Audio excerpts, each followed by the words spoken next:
कैसे हैं? मैं आशा करता हूँ आप सभी अच्छे होंगे और अपनी पढ़ाई कर रहे होंगे। आज हम फिर एक नए वीडियो के साथ यहाँ पर आ चुके हैं। आज की क्लास में हम डिस्कस करेंगे ज्योग्राफी की 21वीं क्लास पर। अभी तक हम ज्योग्राफी में जितने भी पॉइंट डिस्कस कर चुके हैं वो एग्ज़ाम के पॉइंट ऑफ व्यू से बहुत इंपॉर्टेंट है।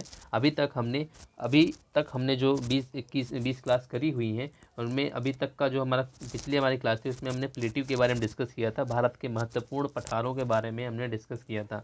उनमें से हम महाराष्ट्र के पठार तक देख चुके हैं जो दक्कन के प्लेट्यू के अंतर्गत आता है। आज की क्लास में हम आगे चर्चा करेंगे, लेकिन चर्चा करने से पहले जैसा कि हम हमेशा करते हैं मोटिवेशन थॉट पर डिस्कस करते हैं। तो चलो दोस्तों, आज के मोटिवेशन थॉट पर डिस्कस करते हैं और इस मोटिवेशन थॉट के बाद हम लोग आगे बढ़ेंगे और आज की क्लास में जो प्लेट्यू का चैप्टर को हम लोग कब पूरा कंप्लीट कर दें, क्योंकि हमारा थर्ड पार्ट है। अभी तक हम लोगों ने जो है ज्योग्राफी के जो प्लेट्यू का जो था पठार का हमने दो इसके सब चैप्टर कवर कर लिए। सब क्लास हो गई थी, मतलब पार्ट 1 पार्ट 2 और पार्ट 3 है। तो अभी तक अगर आपने क्लास को अभी तक पार्ट 1 पार्ट 2 नहीं देखा है तो आप जाइएगा, लिंक डिस्क्रिप्शन में आपको मिल जाएगा, नीचे दिए हुए डिस्क्रिप्शन में, वहाँ पर जाके विजिट कर सकते हैं आप। नहीं तो आप हमारे चैनल को जानते हो, वहाँ पर जाके आप चले जाइए। अगर आपको वीडियो अच्छा लगता है तो लाइक करिए, सब्सक्राइब करिए, अपने दोस्तों को भी बताइएगा। अगर नए हैं तो सब्सक्राइब जरूर करिएगा, ठीक है। चलो आगे बढ़ते हैं और आज के मोटिवेशन थॉट पर डिस्कस करते हैं। तो आज का मोटिवेशन थॉट कुछ इस प्रकार से है कि जैसा कि आपको इस पिक्चर में स्वामी विवेकानंद जी की पिक्चर दिख रही होगी, उन्हीं का एक विचार है, बहुत फेमस विचार है। मैं उसी पर थोड़ा डिस्कस करूँगा जो कि बहुत इंपॉर्टेंट है। स्वामी विवेकानंद जी का नाम मुझे नहीं लगता कि कोई नहीं जानता होगा, सभी लोग उनके नाम से भली भांति परिचित होंगे, कहीं ना कहीं उनके नाम को आपने सुना होगा। अभी हाल ही में 12 जनवरी को जो युवा दिवस हुआ था, भारतीय युवा दिवस हुआ था, उनके ही जन्मदिवस के अवसर पर मनाया जाता है, ये भी आपको पता होना चाहिए। तो उस पर हम लोग चर्चा, आप समझते हैं, जानकार हैं, आपको इतना पता होगा। चलिए आज जो उनके थॉट है, जो उन्होंने विचार दिया था, उस पर हम लोग चर्चा करते हैं, जो कि बहुत इंपॉर्टेंट थॉट है। जो कुछ भी तुमको कमज़ोर बनाता है, कई सारी आपको चीज़ें होती कमज़ोर बनाती, आपको बढ़ने नहीं देती हैं। कोई भी बड़ा जो इंसान सक्सेस हुआ है, आगे बढ़ा है, उसको भी कहीं ना कहीं चीज़ें, कहीं ना कहीं प्रॉब्लम्स आई हैं जो उसको कमज़ोर बनाती थी। चाहे आपकी शारीरिक क्षमता हो, बौद्धिक क्षमता हो, मानसिक स्तर से, मतलब किसी भी स्तर से आपको जो कमज़ोर बनाता हो, शारीरिक स्तर से कमज़ोर बनाता हो, बौद्धिक मतलब मेंटल रूप से, मानसिक बौद्धिक, जो आपकी बौद्धिक क्षमता है उससे कमज़ोर बनाता है, मानसिक स्तर पर कमज़ोर बनाता है, उसे जहर की तरह त्याग दीजिए। जैसे जहर को नहीं, हम लोग जब हमको पता चल जाता है कि ये चीज़ जहर है, हमारे लिए नुकसानदायक है, हम उसको कतई नहीं छूते, हम छू ही नहीं सकते। अगर छूते हुए भी हम उसको जानते हुए भी छूते हैं तो हम अपने पैरों में कुल्हाड़ी मारने का काम कर रहे हैं, फिर हमसे बड़ा मूर्ख कोई नहीं होगा। तो इन्होंने जो विचार दिया था अपना, जो कुछ भी तुमको कमज़ोर बनाता है, चाहे वो शारीरिक स्तर पर कमज़ोर बना रहा हो, चाहे बौद्धिक स्तर पर, चाहे मानसिक स्तर पर। मेरा कहने का मतलब है, आप अगर कहीं पर बढ़ के कुछ करना चाहते हैं, ये सीधा से जुड़ा हुआ है, इनडायरेक्टली आप जब सोचेंगे कि आपके सक्सेस से जुड़ा हुआ है, आपके आगे बढ़ने से जुड़ा हुआ। जब भी आप जर्नी पर आगे बढ़ेंगे तो आपको कई सारी प्रॉब्लम्स आएंगी, कई सारी दिक्कतें आएंगी जो आपको कमज़ोर बनाएंगी, चाहे शारीरिक स्तर से बनाए, मानसिक स्तर से बनाए, चाहे बौद्धिक स्तर से बनाए। ये हमारे जो विवेकानंद जी महापुरुष थे, उन्होंने ऐसे विचार दिए, वो ऐसे विचारों का पालन करते थे क्योंकि उन्हें भी रास्ते में ऐसी प्रॉब्लम्स आई। ऐसे महापुरुष नहीं कहलाए, पुरुष से महापुरुष बनना इतना आसान नहीं होता है, ठीक है ना। महापुरुष एक ऐसा शब्द है जो अपने आप में ही एक सुनने में बड़ा मोटिवेशन देता है आपको, महापुरुष। तो ऐसे महापुरुष के विचारों को आप सोचिएगा, समझिएगा, आपको पता चलेगा कि इस विचार में कितनी गहराई, आप समझ रहे होंगे कि जो कुछ आपको कमज़ोर बनाए, कहीं पर भी आपको जो कुछ भी आपको लगे तो उसे जहर की तरह, पॉइजन की तरह त्याग देना चाहिए, कि ऐसा लगे कि ये हमारे लिए जहर है। अगर आप ऐसा नहीं करते then you will not be become successful. मैं हमेशा क्यों बोलता हूँ success success success, what is the success. मैंने कल डेफिनेशन सक्सेस की बताई आपको। सक्सेस अनसक्सेस, हर चीज़ का सक्सेस होता है। आप एक चैप्टर पढ़ना प्रारंभ करते हैं, आपको कितना समझ में आया, लास्ट में आप पहुँचते हैं कितना सक्सेस हुए, दैट इज़ एक सक्सेस। इस छोटे छोटे सक्सेस होते हैं। सक्सेस नॉट अ, मैंने पहले हमेशा बोलता हूँ, सक्सेस ये नहीं है कि आपको एंड में पहुँच गए, बस आप कोई कुछ बनना चाहते हैं, कुछ हो गया आपको, आप यहाँ पहुँच गए, एंड हो गया। मैंने कहा अगर आप एक चैप्टर, हमने कहा प्लेटिव स्टार्ट किए और तीन तीन वीडियो है, जैसे मान लीजिए पूरा चैप्टर कंप्लीट किए, लास्ट में आपको कितना इनपुट मिला, ठीक, कितना आउटपुट मिला, आपने इनपुट लिया, आउटपुट कितना आपके पास आया, ठीक है। ये बहुत इंपॉर्टेंट होता है। आपने सोचा कि मैं जो है 10 प्लेटिव के नाम लेके चल रहा हूँ, 10 में मुझे लास्ट में जब खत्म करूँ चैप्टर तो मुझे 5 तो याद ही रहना चाहिए, 5 में अगले बार, तो ये आपकी सक्सेस। आप ये कहेंगे हाँ मुझे अच्छा लगा, मैंने जिस तरह पढ़ाई की थी, जो मैं सोच के पढ़ा था कि मेरा ये छोटा सा एक ऑब्जेक्ट मैंने सेलेक्ट किया था, एम सेलेक्ट किया था, गोल सेलेक्ट किया था, अब मैं उसको कवर कर लिया हूँ, पूरा कर लिया हूँ, तुम कह सकते हो कि हाँ मुझे एक छोटी सक्सेस मिल चुकी है। मैंने ज्योग्राफी के सारे पॉइंट कवर कर लिए। मैं इसलिए आपको बताता हूँ क्योंकि मैं ज्योग्राफी पढ़ाता हूँ। जो पढ़िए शिद्दत से, मन से पढ़िए, उसी पर लग जाइए, उसी पर लगना चाहिए कि नहीं आप। मैं ज्योग्राफी पढ़ाता हूँ, आप ज्योग्राफी से सोचिए। पहाड़ क्या हमें बताता है कि हमें अडिग रहना चाहिए। पहाड़ ये तो बोलते हैं, आप पहाड़ के सामने जाके बोलिए बगल में हट जाइए भैया हमके निकलना है, वो थोड़ी बोलेगा नहीं। अगर आप में क्षमता है तो मेरे मुझको अपना रास्ता खुद बना के निकल जाइए। जैसे राम मांझी का नाम सुनेंगे, मांझी, तो उन्होंने क्या किया था, पत्थर को, पहाड़ को काट के रास्ता बनाया था। तो वो अडिग है, पहाड़ अपना कर्तव्य कर रहा है कि मैं अडिग रहूँगा। आपको अगर जाना है तो आप जो है रास्ता बना के जा सकते हैं। तो हमें पहाड़ों से, पर्वतों से, मैं ज्योग्राफी पढ़ा रहा हूँ तो वहीं से आप समझिए कि वहीं से आपको सीखने की ज़रूरत है। सारे पॉइंट वहीं पे आपको मिल जाएंगे। जैसे मैंने पठार पढ़ाया, तो पठार का मतलब क्या होता है, वो आपको एक ना एक पॉजिटिव थाट देता है। तो खैर छोड़ो, मैंने जो है इतना आपको बताया। आपको मैं हर क्लास में कुछ न कुछ बताता हूँ।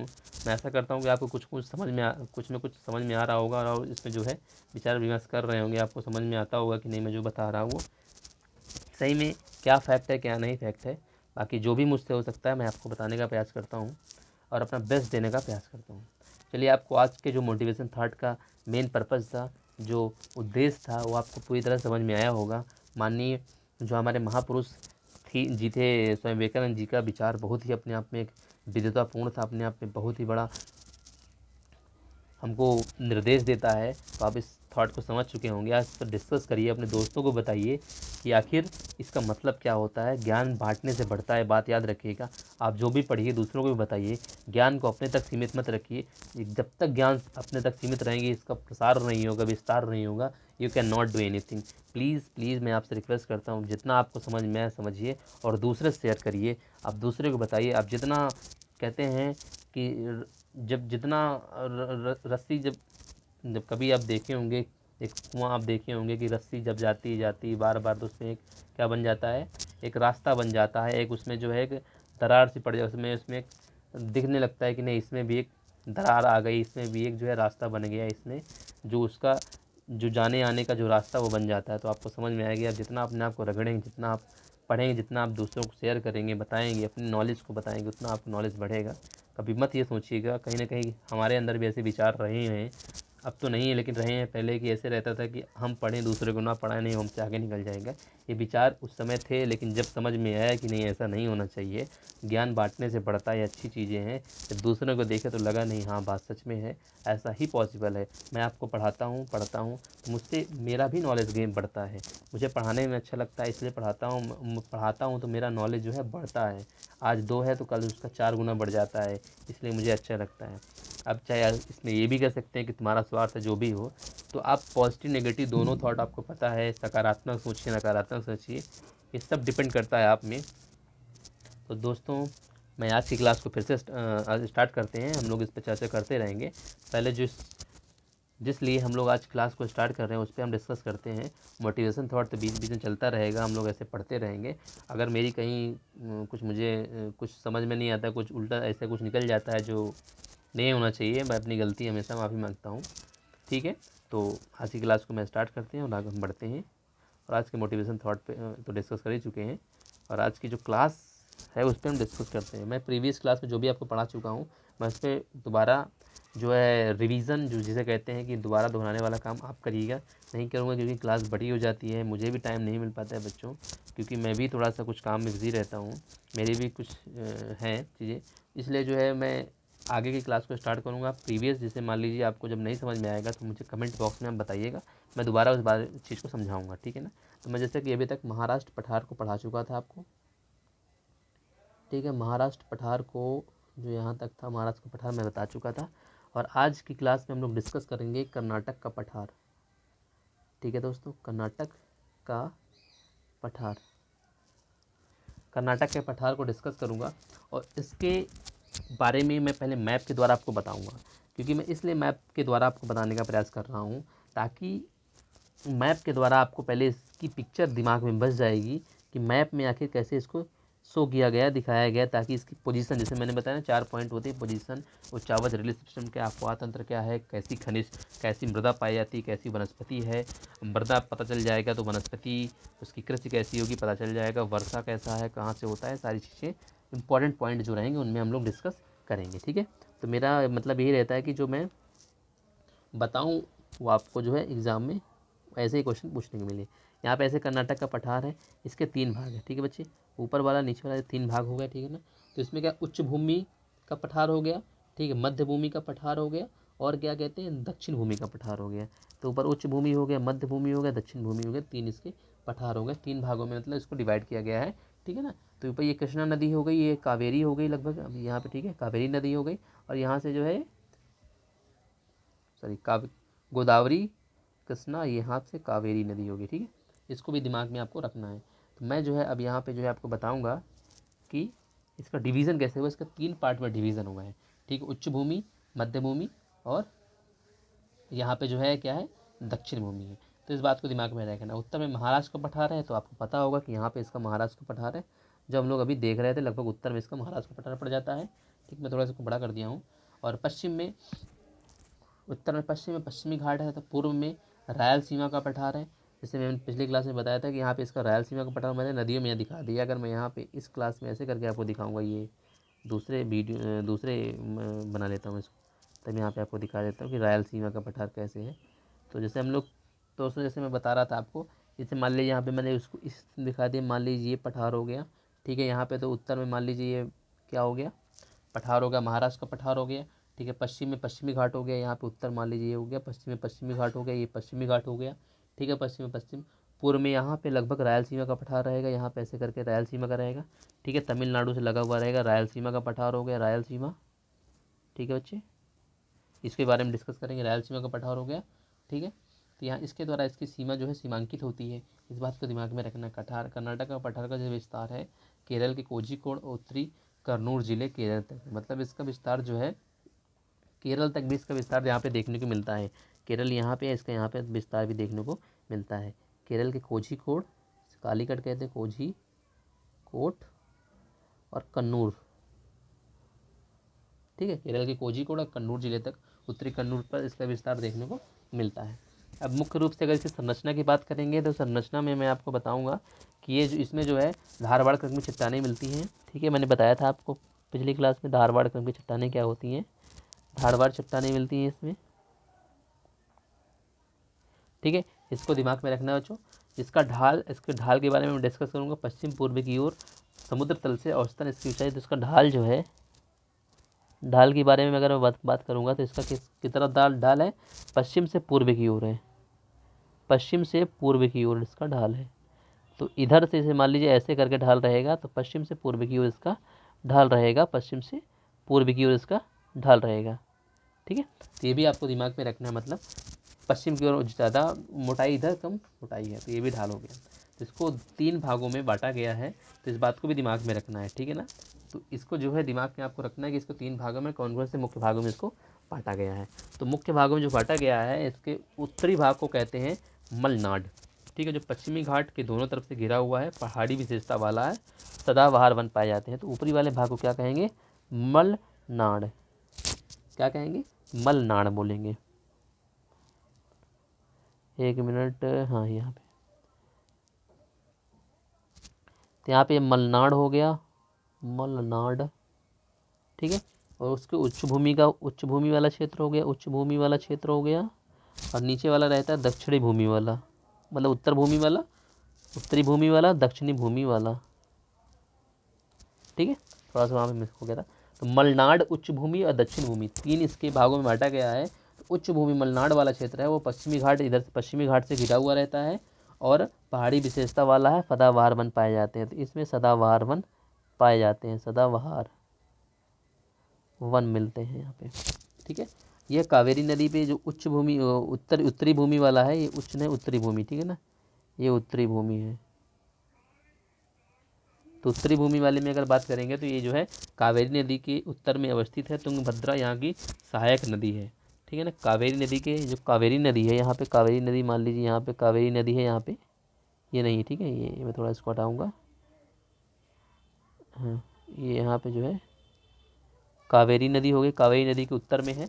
और तुंगभद्रा यहाँ की प्रमुख नदी है, ये कहवा का उत्पादन होता है। तो यहाँ पे क्या होता है, कहवा का उत्पादन होता है, किसका, कहवा का उत्पादन होता है, ठीक है। तो इस बात को दिमाग में रखना कि यहाँ पे कहवा का उत्पादन होता है।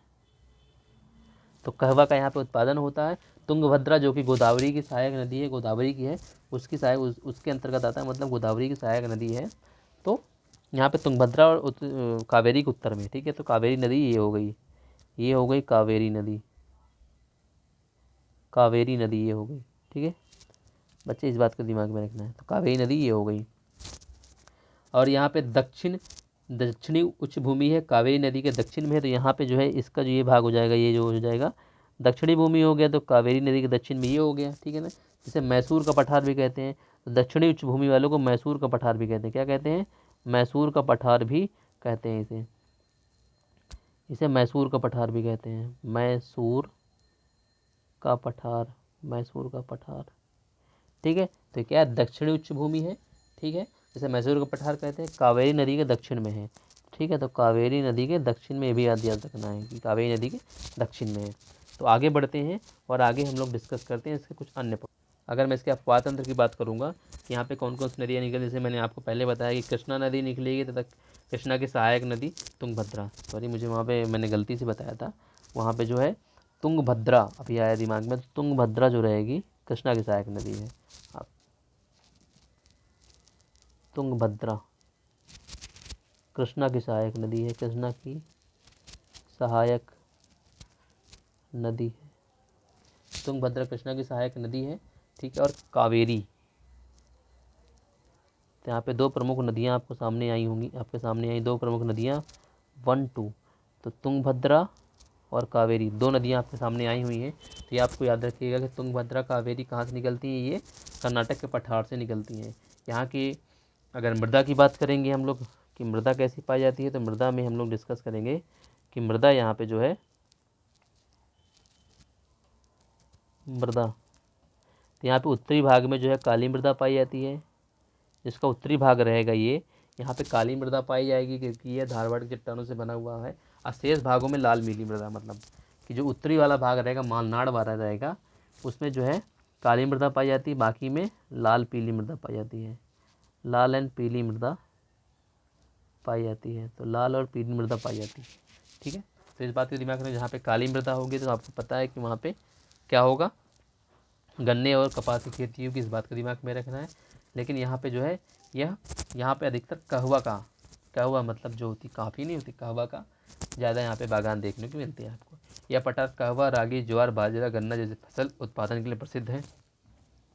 साथ ही यहाँ प्राकृतिक रेशम मलवरी रेशा जिसे कहते हैं बड़े पैमाने पर उत्पादित होता है।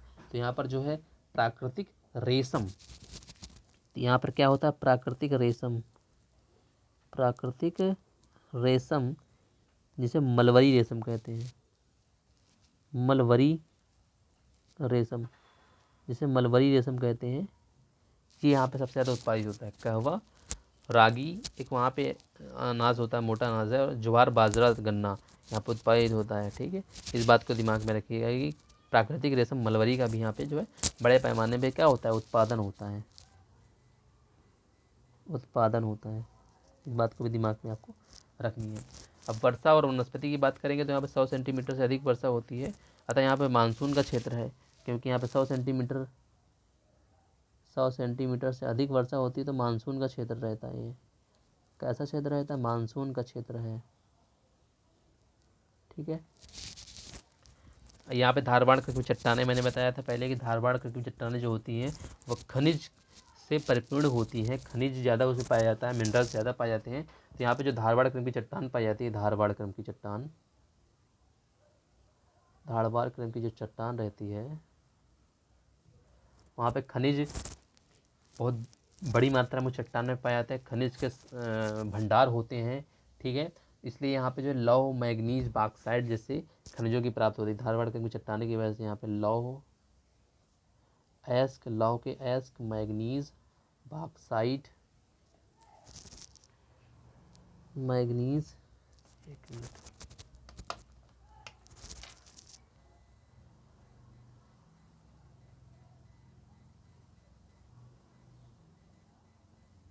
मैग्नीज और बॉक्साइट, ये भी आपको यहाँ पे जो है मिलते हैं, ये भी आपको दिमाग में रखनी है, ठीक है। क्यों मिलते हैं? क्योंकि यहाँ पे धारवाड़ क्रम की क्या पाई जाती है? चट्टानें पाई जाती हैं। ये भी याद रखें कि धारवाड़ क्रम की चट्टानों की वजह से चीज़ें आपको बॉक्साइट वगैरह मिल जाता है। तो इस बात को भी दिमाग में आपको जो है रखना है। वर्षा कितनी होती है? 100 सेंटीमीटर से अधिक वर्षा होती है, इसीलिए यहाँ पे मानसून वन पाए जाते हैं। इस बात को भी दिमाग में आपको रखनी है। ठीक है, तो यहाँ तक मैं आशा करता हूँ आपको समझ में आ गया होगा। अगर कोई भी क्वेरी है तो आप समझिएगा। मैंने पीछे आपको बता दिया था, उसमें मैं उसके लिए मैं सॉरी, क्योंकि मुझे दिमाग में ऐसे निकल गया था, वो मैं ज़्यादा उसके बारे में सोचा नहीं था कि तुंगभद्रा किसकी सहायक नदी है? कृष्णा की सहायक नदी है, याद रखिएगा। कृष्णा की ट्रिब्यूटरी है, ठीक है ना, ट्रिब्यूटरी है ये। तो कृष्णा की सहायक नदी तुंगभद्रा, ठीक है ना। तो इस बात को दिमाग में आपको रखना है। तो चलते हैं हम लोग आगे वाले पठार के बारे में डिस्कस करते हैं। आंध्र का पठार, जो अपना आंध्र का पठार है उस पर डिस्कस करते हैं। ठीक है, आंध्र का पठार। अब आंध्र के पठार के बारे में हम लोग जानेंगे। इसमें भी जो है, इसके भी जो है बहुत इंपॉर्टेंट पॉइंट होते हैं, एग्ज़ाम के पॉइंट ऑफ व्यू से बहुत इंपॉर्टेंट होता है। तो पहले हम इसके जो है मैप को बना लेंगे। मैप के द्वारा इसके बारे में थोड़ा सा जानेंगे, कुछ इसके इम्पोर्टेंट पॉइंट को। ठीक है, तो यहाँ पे जो है ये लगभग यहाँ पे ऐसे रहेगा, ठीक है ना। तो इसके जो है यहीं से गोदावरी नदी, ठीक है ना, और रायलसीमा का पठार इसके दक्षिण में रहेगा, ठीक है ना। तो अगर मैं इसके क्या कहते हैं स्थिति की बात करूँगा तो उत्तर में इसके दंडकारण्य का पठार है, लगभग यहाँ पे लगभग दंडकारण्य का पठार रहेगा, ये दंडकारण्य का पठार है। पश्चिम में महाराष्ट्र का पठार है, तो यहाँ पे पश्चिम की बात करूँगा तो यहाँ पे महाराष्ट्र का पठार रहेगा, ठीक है। और दक्षिण में तमिलनाडु उच्च भूमि एवं पूर्वी घाट द्वारा सीमांकित है, ठीक है। तो इस बात को दिमाग में रखना है कि दंडकारण्य का पठार हो गया। तो इस बात को आपको दिमाग में ऐसे करके रखनी है चीज़ें, ठीक है। कि यहाँ पे जो है मैंने क्या बताया था आपको, कारण का पठार रहेगा। दक्षिण में तमिलनाडु की उच्च भूमि रहेगी, ठीक है। जो मैं बता रहा था तमिलनाडु की उच्च भूमि रहेगी यहाँ पे ऐसे करके, ये दक्षिण में तमिलनाडु की उच्च भूमि रहेगी। पूर्व में पूर्वी घाट के द्वारा, यहाँ पे पूर्वी घाट हो गए, ये पूर्वी घाट हो गए, ये पूर्वी घाट, ठीक है। यहाँ पे महाराष्ट्र का पठार हो गया, MHP महाराष्ट्र प्लेटी हो गया, दंडकारण्य प्लेटी हो गया, DP हो गया, दंडकारण्य प्लेटी हो गया। यहाँ पे महाराष्ट्र की उच्च भूमि हो गई, ठीक है ना, मतलब तमिलनाडु की हाईलैंड हो गया, HL, ठीक है, HL मतलब हाईलैंड। तो इसका दिमाग में आपको जो है रखना है, ठीक है। अब आगे हम डिस्कस करते हैं कि आंध्र प्रदेश का विस्तार मुख्य रूप से कहाँ कहाँ पर है। तेलंगाना में है और आंध्र राज्य में, मतलब दो राज्यों में इसका विस्तार मिलता है आपको। तेलंगाना में मिल जाएगा आपका विस्तार इसका, तेलंगाना में, और आंध्र में, आंध्र प्रदेश में मिल जाएगा आपका विस्तार इसका। तो दो जगह इसका विस्तार आपको देखने को मिलेगा। इस बात को भी दिमाग में आपको जो है रखनी है, ठीक है ना। तो ये जो आपका हो जाएगा, ये आपका DP हो जाएगा, दंडकारण्य का पठार, ठीक है ना। इस बात को भी दिमाग में आपको रखना है। आगे बढ़ते हैं और इसके कुछ इंपॉर्टेंट पॉइंट पर हम लोग डिस्कस करते हैं, किसमें किस प्रकार की जो है चट्टानें पाई जाती है। तो आर्कियन ग्रेनाइट की चट्टानें यहाँ पे मिलती हैं, और कहीं कहीं इसके ऊपरी भाग पर कुडप्पा क्रम की चट्टानें मिलती हैं। कौन चट्टानें मिलती हैं यहाँ पे, कहाँ की बात कर, आंध्र के पठार में कुडप्पा क्रम की चट्टानें मिलती हैं। कौन सी? कुडप्पा क्रम, कुडप्पा क्रम की चट्टानें कहाँ पे मिलती है? उत्तरी भाग में, मतलब ऊपरी भाग में, ऊपरी भाग में, ठीक है। बाकी में तो यहाँ पे आर्कियन ग्रेनाइट नीच चट्टानें होती हैं, मतलब यहाँ पे ऊपरी भाग, मतलब जैसे मान ली आर्कियन हो गया, ग्रेनाइट हो गया, तो आर्कियन ग्रेनाइट है, आर्कियन ग्रेनाइट एंड नीस की चट्टानें हैं, जिनके ऊपरी भाग में ऐसे करके लगभग ये, एक मिनट, ये यहाँ पे ऐसे करके ये ऐसे करके ये कुडप्पा क्रम की चट्टानें आपको मिलेंगी। जो नीचे वाली भाग में रहेगी ये, ठीक है, ये, और यहाँ पे नीचे वाली भाग में रहेगा ये, यहाँ पे जो आपको मिलेगा ये आपको जो है ये मिल जाएगा, क्या कहते हैं, ठीक है ना। लेकिन ऊपरी भाग में क्या आपको मिलेगा, ये ऊपरी भाग में आपको मिलेगा कुडप्पा क्रम की चट्टान। इस बात को दिमाग में रखना है। संरचना दृष्टिकोण से अगर देखा जाए तो आर्कियन ग्रेनाइट और नीच चट्टानों के ऊपर कुडप्पा क्रम की चट्टानें मिलती हैं। समुद्र तल से ऊंचाई लगभग 300 से 400 औसतन ऊंचाई है मीटर में, और इसका स्लोप जो है पश्चिम से दक्षिण पूर्व की ओर है। पश्चिम से इसका दक्षिण पूर्व की ओर, पश्चिम से पूर्व नहीं दक्षिण पूर्व की ओर है। ठीक है। तो पश्चिम से लगभग इसका दक्षिण पूर्व की ऐसे करके इसका स्लोप रहेगा, लगभग खड़ा खड़ा स्लोप रहता है, ठीक है ना। यहाँ पे नदियाँ कौन सी, गोदावरी कृष्णा इसकी प्रमुख नदियाँ हैं, गोदावरी और कृष्णा, गोदावरी एंड कृष्णा इसकी प्रमुख नदियाँ हैं, नदी हैं, इसको याद रखिएगा।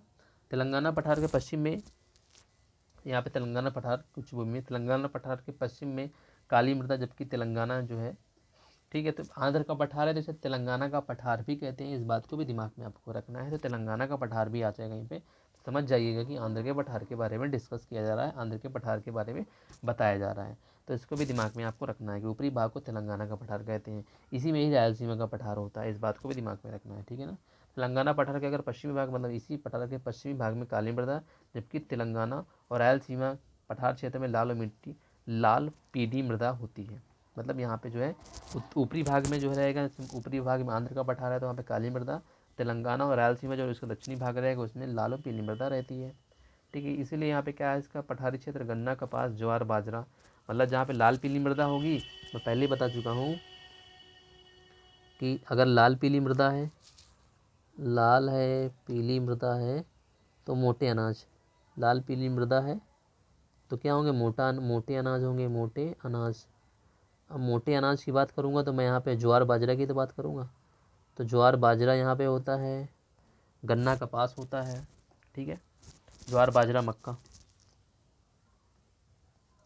तो ये बात दिमाग में रखिएगा। तंबाकू मूंगफली की भी यहाँ पे कृषि होती है, ये बात याद रखिएगा थोड़ा सा इसमें। तंबाकू मूंगफली, तंबाकू एंड मूंगफली, इसको भी दिमाग में आपको रखना है कि तंबाकू और मूंगफली भी यहाँ पे होता है, ठीक है। तंबाकू मूंगफली की हमें खेती होती है। यहाँ पे जो मानसून आता है वो बंगाल की खाड़ी से आता है, क्योंकि ये यहाँ पे ऐसे रहता है, तो यहाँ पे जो मानसून आएगा ये बंगाल की खाड़ी से आता है, ठीक है। तो अरब सागर वाली से नहीं आता है, ऐसे करके दो भागों में बटा ये, अरब सागर बंगाल, तो बंगाल की खाड़ी की शाखा से इसमें जो है, बंगाल की खाड़ी की शाखा से यहाँ पे मानसून आता है, ठीक है। मानसून का जो आगमन होता है बंगाल की खाड़ी की शाखा से मानसून यहाँ पे, ठीक है। इस बात को आपको समझ के रखना है। यहाँ पे औसतन वर्षा 80 से 90 सेंटीमीटर होती है, ठीक है। और यहीं पे जो है उष्णकटिबंधीय मानसून वन तथा वृक्ष छाया के क्षेत्र भी यहीं पे मिलते हैं। तो जैसे कि मैं आपको बता दूं, एक मिनट, यहाँ पे जैसे मैं, एक मिनट, यहाँ पे आपको जो ये चीज़ें समझाना पड़ेगा थोड़ा सा। जैसे ये मानसून ऐसे करके आता है, ये दो भागों में बटा ऐसे करके यहाँ पे आया, सॉरी यहाँ पे ऐसे करके आया, ये केरला में प्रवेश करता है। तो यहाँ पे जो पश्चिमी सह्याद्री है, मतलब पश्चिमी घाट है, तो यहाँ पे जाने के बाद ये यहाँ से जो है इधर साइड में आ नहीं पाता, इस साइड में, तो यहाँ पे वृक्ष छाया का प्रदेश भी पाया जाता है। तो आंध्र और तेलंगाना के जो क्षेत्र है, तो यहाँ पे जो अरब सागर की जो अरब सागर का मतलब मैं क्या कहता हूँ, जो अरब सागर की शाखा है यहाँ पे पहुँच क्यों नहीं पाती है, क्योंकि ये वेस्ट छाया का प्रदेश कहलाता है। क्या कहलाता है, वेस्ट छाया का प्रदेश कहलाता है, वेस्ट छाया प्रदेश कहलाता है। तो ये वेस्ट छाया का प्रदेश कहलाने की वजह से यहाँ पर मानसून यहाँ पे पहुँच नहीं पाता है, ठीक है। ये यहाँ से ऐसे करके निकल जाता है और ये दूसरा वाला मानसून यहाँ पहुँच जाता है। मतलब कि समझ रहे हो ना, वेस्ट छाया का प्रदेश यहाँ पे पाया जाता है। वेस्ट छाया का मतलब रेन शैडो जोन। तो यहाँ पे इसका मतलब ये है कि यहाँ बारिश नहीं हो पाती, तो यहाँ पे उष्णकटिबंधीय मानसून वन तथा वेस्ट छाया के क्षेत्र में उष्णकटिबंधीय शुष्क कटीले वन। तो मतलब इसी में जैसे मान लीजिए यहाँ पे जो बी ऑफ बंगाल के द्वारा जो वर्षा होती है, मानसून वर्षा, मानसून आएगा वहाँ पर, जब जो मानसून आएगा तो वहाँ पे कैसे कैसे वन पाए जाएंगे, उष्णकटिबंधीय मानसून वन पाए जाएंगे। तो वहाँ पे उष्ण कटिबंधीय मानसून वन, तो वहाँ पे उष्णकटिबंधीय मानसून वन पाए जाएंगे बच्चे। उष्णकटिबंधीय मानसून वन पाए, जहाँ पे बीओबी, मतलब यहाँ पे बे ऑफ बंगाल का जो मानसून पहुँचता है, बीओबी का मानसून पहुँचता है। और जहाँ पे बच्चे किसका मानसून पहुँचता है, जहाँ पे अरेबियन सी के द्वारा अगर बात करूँगा, अरेबियन सी की जो ब्रांच रहेगी मानसून की, वो तो पहुँच नहीं पाती वहाँ पे। तो जब वो पहुँच नहीं पाती, क्यों नहीं पहुँच पाती है, रेन शैडो जोन। तो यहाँ पे जो रेन शैडो जोन होता है, इसकी वजह से वहाँ वहाँ पहुँच नहीं पाती, तो क्या हो जाता है वहाँ बच्चे, वहाँ पे रेन शैडो जोन की वजह से क्या होता है, वहाँ पे बारिश नहीं होती है, तो वहाँ पे कैसे वन पाए जाएंगे, उष्णकटिबंधीय शुष्क। तो वर्षा कम होती है, कम होती है, ठीक है। तो वहाँ पे कैसे वन पाए जाएंगे, उष्णकटिबंधीय, उष्णकटिबंधीय कटीले वन।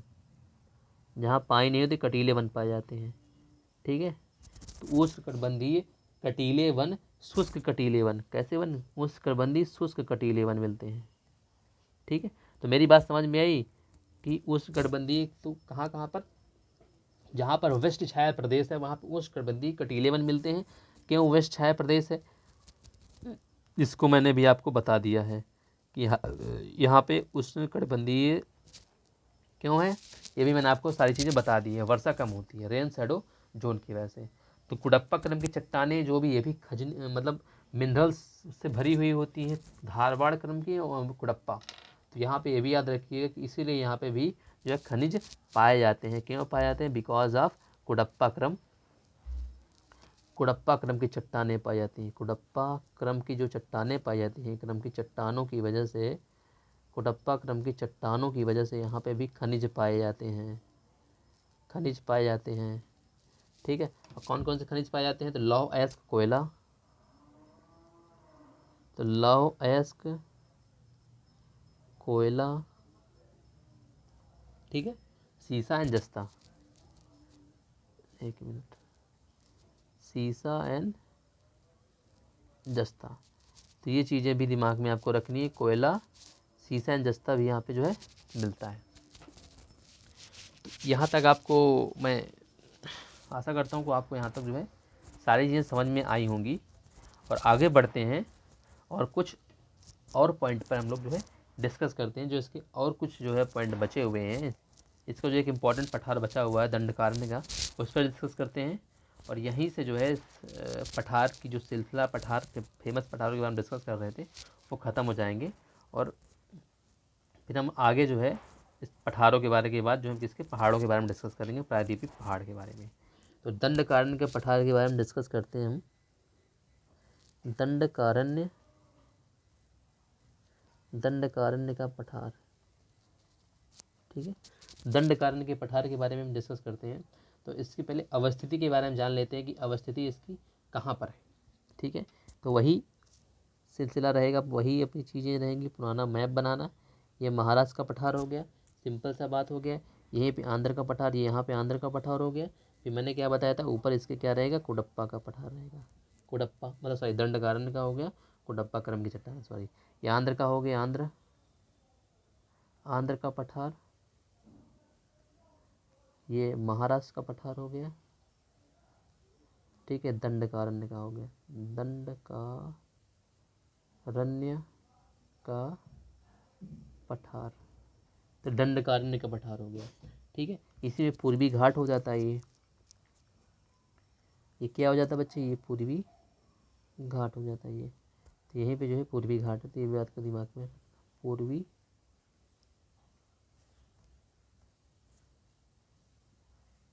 पूर्वी घाट, ठीक है। तो इतना आपको समझ में आ गया होगा।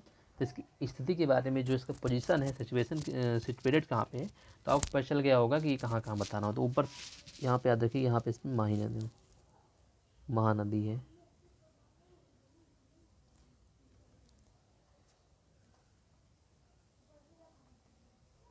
तो ये महानदी होगी, ठीक है। तो यहाँ पे इतना समझना है कि ये महानदी पश्चिम में महाराष्ट्र का पठार है, तो पश्चिम में आपको महाराष्ट्र का पठार पता चल गया होगा, ठीक है। इसके पूर्व में अगर बात करेंगे पूर्वी घाट है, और दक्षिण में इसके आंध्र का पठार है। इसके द्वारा इसकी सीमा जो है सीमांकित होती है, ठीक है। कहाँ कहाँ इसका विस्तार है, उड़ीसा में विस्तार है इसका, कालाहांडी है, कोरापुट है, छत्तीसगढ़ में के बस्तर में इसका विस्तार हिलता है, ठीक है। तो विस्तार की बात करेंगे तो उड़ीसा में है, कालाहांडी का नाम सुना होगा, उड़ीसा, छत्तीसगढ़ के बस्तर में, ठीक है, छत्तीसगढ़ के बस्तर में मिल गया। महाराष्ट्र के गढ़चिरौली तथा आंध्र प्रदेश के उत्तरी गोदावरी जिले में है, ठीक है ना। तो महाराष्ट्र में भी इसका विस्तार मिलता है, महाराष्ट्र, तो महाराष्ट्र महाराष्ट्र। और अगला क्या है इसमें, आंध्र प्रदेश का गढ़चिरौली, आंध्र प्रदेश का गढ़चिरौली, गढ़चिरौली। ठीक है, तो यहाँ पे भी इसका विस्तार देखने को मिलता है, इस बात को भी दिमाग में आपको जो है रखनी है। ठीक है,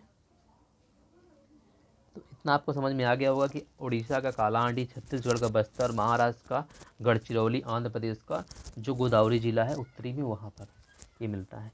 तो संरचना में वही आर्कियन क्रम की ग्रेनाइट और नई चट्टानें मिलती हैं। खोडेलाइट क्रम की भी यहाँ पे जो नई चट्टान का नाम आया है, आर्कियन क्रम की ग्रेनाइट नहीं सब में अधिकतर मिलती चली आ रही थी। बस एक यहाँ पे पॉइंट है कि खोंडेलाइट क्रम की चट्टानें यहाँ मिलती। कौन सी? खोंडेलाइट, खोंडेलाइट क्रम की चट्टान, क्रम की चट्टान। तो यहाँ पे खोंडेलाइट क्रम की चट्टान आपको देखने को मिलेगी। जैसे कि वहाँ पे क्या था, वहाँ पे आर्कियन क्रम की, वहाँ पे धारवाड़ क्रम की, कुडप्पा क्रम की, या तो खोंडेलाइट क्रम की चट्टानें मिलती हैं। ठीक है, इसका जो ढाल है उत्तर से पूर्व की ओर रहता है। तो यहाँ पे इसका ढाल बदल चुका है, ढाल उत्तर से पूर्व की ओर रहेगा। ठीक है, तो उत्तर से यहाँ पे ऐसे करके पूर्व की ओर रहेगा, मतलब ऐसे, ये उत्तर से ऐसे रहेगा। ठीक है ना, पूर्व की ओर रहेगा, उत्तर से, ये बात याद रखिएगा कि उत्तर से पूर्व की ओर रहेगा। तो ये उत्तर हो गया, तो यहाँ उत्तर से पूर्व की ओर आपका इसका ढाल देखने को मिलेगा। तो गोदावरी की सहायक नदी है जो यहाँ पे निकलती है, इस पठार की प्रमुख नदी है, जो कि गोदावरी की जो सहायक नदी है, गोदावरी की जो सहायक नदी है, गोदावरी की सहायक नदी जो है, सहायक नदी यहाँ पे निकलती है, इसका नाम इंद्रावती है, इंद्रावती। ठीक है, तो इंद्रावती यहाँ की निकलती है, मुख्य रूप से लाल पीली मृदा का क्षेत्र है। ये भी याद रखिएगा कि इंद्रावती नदी है, लाल पीली मृदा, तो आपको फसल बताने की जरूरत नहीं, लाल एंड पीली मृदा, पीली मृदा, तो लाल एंड पीली मृदा मिलती है। ये भी याद रखिए। यहाँ पे वर्षा, सिंपल सी बात है, वर्षा कैसे होगी, वर्षा बंगाल की खाड़ी, बंगाल की खाड़ी की शाखा से वर्षा होती है, बंगाल की खाड़ी की शाखा से वर्षा होती है। ठीक है, उष्णकटिबंधीय अर्धपातवाती यहाँ पे 100 सेंटीमीटर से अधिक वर्षा होती है, बंगाल की खाड़ी से पूरी वर्षा होती है। तो यहाँ पे जो है वर्षा 100 सेंटीमीटर से अधिक, 100 सेंटीमीटर से अधिक होती है। तो यहाँ पे कैसे वन पाए जाएंगे, शायद से वर्षा अधिक हो रही है तो उष्णकटिबंधीय आर्द्र पर्णपाती वन। तो उष्णकटिबंधीय, उष्णकटिबंधीय आर्द्र पर्णपाती वन। ठीक है बच्चे, तो इसको भी दिमाग में आपको जो है रखना है कि कैसे वन पाए जाते हैं। यहाँ पे उष्णकटिबंधीय आर्द्र पर्णपाती वन पाए जाते हैं। कैसी वर्षा होती है, 100 सेंटीमीटर से अधिक वर्षा होती है। ठीक है, अब खनिज की बात करूँगा, छत्तीसगढ़ में इसे बस्तर का पठार कहते हैं। तो इस बात को दिमाग में रखिएगा कि मैं क्या बता रहा था आपका, दंडकारण्य के पठार को छत्तीसगढ़ में क्या कहते हैं, बस्तर का पठार भी कहते हैं। क्या कहते हैं, बस्तर का पठार भी कहते हैं। इसे बस्तर का पठार भी कहते हैं, बस्तर का पठार भी कहते हैं। कहाँ पे कहते हैं, तो छत्तीसगढ़ में, बस्तर में, पता ही होगा, बता दिया मैंने ये सब। ठीक है, डल्ली, राजहरा की पहाड़ी और बौलाडीला की श्रेणी मिलती हैं जो लावा अयस्क के प्रसिद्ध है। तो बस्तर का पठार भी कहते हैं। ठीक है, तो क्योंकि यहीं पर क्या मिलता है, दो पहाड़ियाँ आपको देखने को मिलेंगी, जो राजहरा, डल्ली की राजहरा की पहाड़ी यहाँ पे मिलती हैं और बौलाडीला की श्रेणी मिलती हैं। ठीक है, तो इसमें थोड़ा सा आपको जानना है कि यहीं पे इसी बस्तर, मतलब बस्तर का पठार कहते हैं इसको, यहीं पर यहाँ पे जो है राजहरा की पहाड़ी, राजहरा की पहाड़ी और किसकी, राजहरा की, और बैलाडीला की श्रेणी, बैलाडीला की श्रेणी। ठीक है, इस बात को दिमाग में आपको जो है रखना है कि राजहरा की पहाड़ी और बैलाडीला की श्रेणी आपको यहाँ पे मिलती है। ठीक है, राजहरा की पहाड़ी और बैलाडीला की श्रेणी आपको मिलती है। इसमें इन जो चीज़ों की दो की बात कर रहा था मैं, इनमें जो दोनों में रहेगा एक चीज़ कामन ये रहती है कि इन दोनों में लौह अयस्क की ज़्यादा मात्रा पाई जाती है, लौह अयस्क। ठीक है, लौह अयस्क के विशाल भंडार यहाँ लौह अयस्क के लिए फेमस है। दोनों राजहरा की पहाड़ी से बैलाडीला की श्रेणी में दोनों लौह अयस्क के लिए फेमस है। ठीक है, तो उड़ीसा में इसके विस्तार की बात करा जाएगा तो ये गड़जात की पहाड़ी के रूप में भी जाना जाता है यहाँ पे इसको। ठीक है ना, तो मैग्नीज बॉक्साइट की यहाँ प्राप्ति होती है।